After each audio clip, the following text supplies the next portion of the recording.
dropped my phone and crawled into a corner somewhere and started crying. I'm still shocked by the whole thing. It still doesn't seem like it actually happened.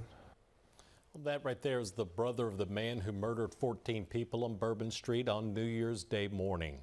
The investigation has spanned across several states, and today the FBI said it now believes that the Texas native acted alone.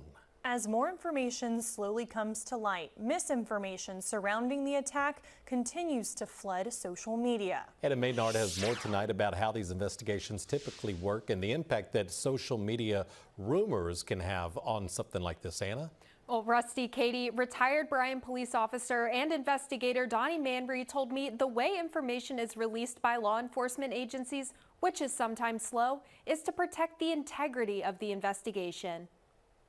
That fosters a lot of speculation on people's part when they're not being given all the information. And again, at this phase, you're not going to get all the information. In his law enforcement career, Donnie Manry worked with federal agencies like the FBI and ATF.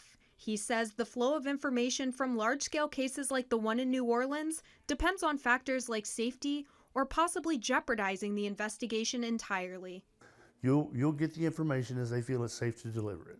But with the lack of information, he says, comes an opening for misinformation.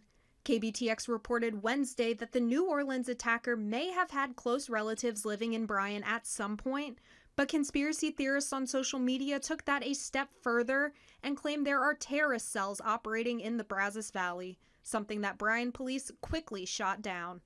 Manry says the spread of misinformation can cause real impacts on police work. When they start trying to run down leads, is it a lead or is it just somebody's Facebook post that got ran on? And so now they've exhausted resources chasing a bunch of empty rabbit holes instead of being able to focus on what is true fact. Local law enforcement agencies are part of a joint terrorism task force. Manry called this a, quote, direct line for the locals to share information with federal agents.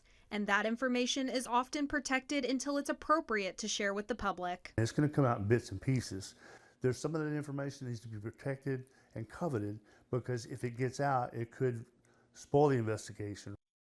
Earlier today, the FBI shared they've received over 400 tips from the public with information pertaining to the New Year's Day attack. Live in studio, Anna Maynard, News 3.